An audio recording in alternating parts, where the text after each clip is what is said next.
Sveiki, mėly bičiuliai, su jums sveikinasi Jaunimo naujienos.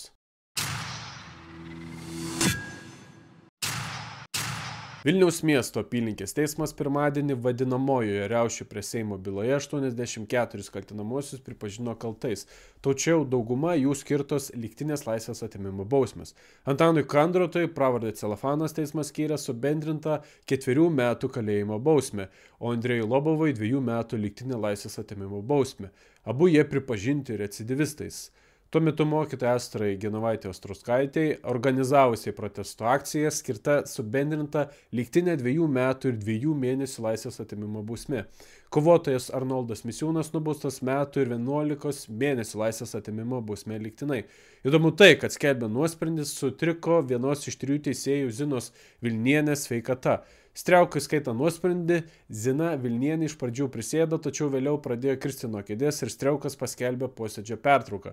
Intensyvios priežiūros savaraus rengtis ir įpareigojimus už visą bausmės vykdymo atidėjimo laiką reikalinga pertrauka. Tai Savarauskaitė pakartos vykdymo atidėjimo laiką, gerai, nuo tos vietos skelbiama 20 minučių pertrauka. Matomai sunku tokius sprendimus priimti be sąžinės įsikišimo. Įsivaizduokite, teismo nuosprendžio apimtis 971 puslapis, realiai didelios apimties romanas. Lygtinė bausmė vadinamojoje riaušių byloje nuteista lietuvių kalbos mokytoja Astra Genovaitė Ostrauskaitė sako, kad su jai paskelbtų nuosprendžiu nesutinka ir jį skųs.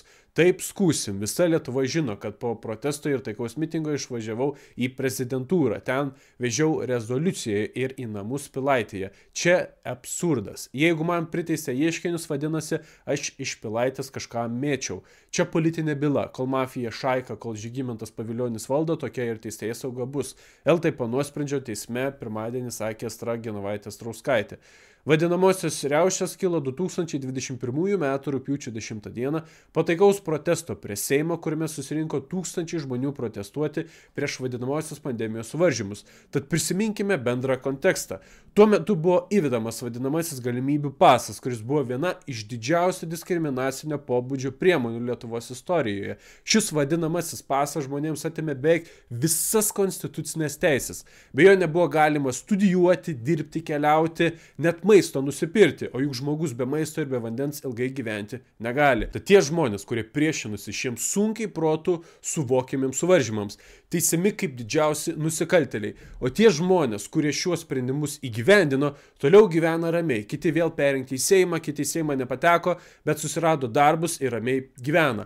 Valdžia pasikeitė, tačiau jokios reakcijos nėra. Galime prisiminti Donald Trump atėjimą į valdžią, kai suteikė malonę daugiau kaip 1500 savo šalininkų, kurie 2021 metais sausio 6 dieną šturmavo Kapitolijų, palaikydami Donald Trumpo 2020 metų rinkimų. Vos pradėjęs eiti pareigas, Donald Trump taip pat nurodė nutraukti visas nebaigtas kaltinamųjų dėl Kapitolijaus riaušių baudžiamąsias bylas. Mano nuomonė, kažkas panašaus turėjo įvykti ir šioje vadinamojoje riaušių byloje, tačiau neįvyko. Kaip bebūtų, teisingumas vėliau ar anksčiau įsigalės. Ant blogio ir melo pasaulis nesilaiko. Vienintelė gyvybės forma yra gėris. Sekmadienį prie Jungtinių Amerikos valstijų ambasados Vilniuje vyko simbolinis atminimo renginys, skirtas pagerbti nužudyto Jungtinių Amerikos valstijų visuomenės veikėjo ir Turning Point USA įkūrėjo Charlie Kirko, vieno populiariausių konservatorių atstovų visame pasaulyje, tikrųjų konservatorių, o ne lietuviškojo varianto atminimą. Renginys surengtas būtent tuo metu, kai Jungtinėse Amerikos valstijose vyko jo laidotuvės. Renginį inicijavo Europos parlamento narys Petras Gražulis. Jis pabrėžė, kad Charlie Kirkas buvo ne tik amerikiečių, bet ir tarptautiniu mastu įkvėpęs daugybę jaunų žmonių kovoti už krikščioniškas vertybės, tradicinę šeimą ir žodžio laisvę. Renginyje dalyvavo ir Seimo narys Ignas Vėgėlė. Šis žmogus prarado savo gyvybę ne tik dėl to, kad jis skleidė krikščionišką ideologiją, visų pirma dėl to, kad jis ją skleidė garsiai. Ir jis įgijo didžiulį populiarumą. Ir jis tapo grėsme tai kraštutinės kairės ideologijai. Ir jūs esate tas būrelis žmonių, kuris atėjote drąsiai. Nebijote etikečių, jos bus klijuojamos, girdi, gal surengta ne to asmens, gal pakvietė, gal pranešėjas netoks buvo, kalbėtojai netokie buvo. Svarbiausia yra ginti tai, ko tiki, kalbėti taip, kaip tiki ir daryti tai, ko tiki.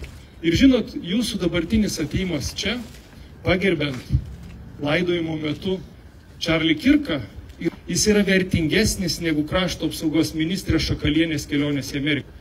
Dėl to, kad jūs ginate dabar tas pačias vertybės, kurias gina Jungtinių Amerikos prezidentas, jūs šiuo metu darote tai, ką turėtų daryti mūsų valdžia, norėdama apginti mus nuo galimos agresijos. Ir jeigu mūsų vadovai kažką rimtai suprastų apie geopolitiką, čia būtų ponas prezidentas, ponia premjerė ir Seimo pirmininkas. Siųskim užuojautos ir vilties žinutę iš Lietuvos į Jungtinės Amerikos valstijas. Ačiū jums visiems. Manau, tai yra sveikintinas renginys, kuris pagerbė žmogų, kuris tikrai kovojo žodžio laisvę, kalbėdavo universitetuose, bandydama šviesti jaunimą. Būtent dialogas yra priemonė vengti konflikto ir smurto.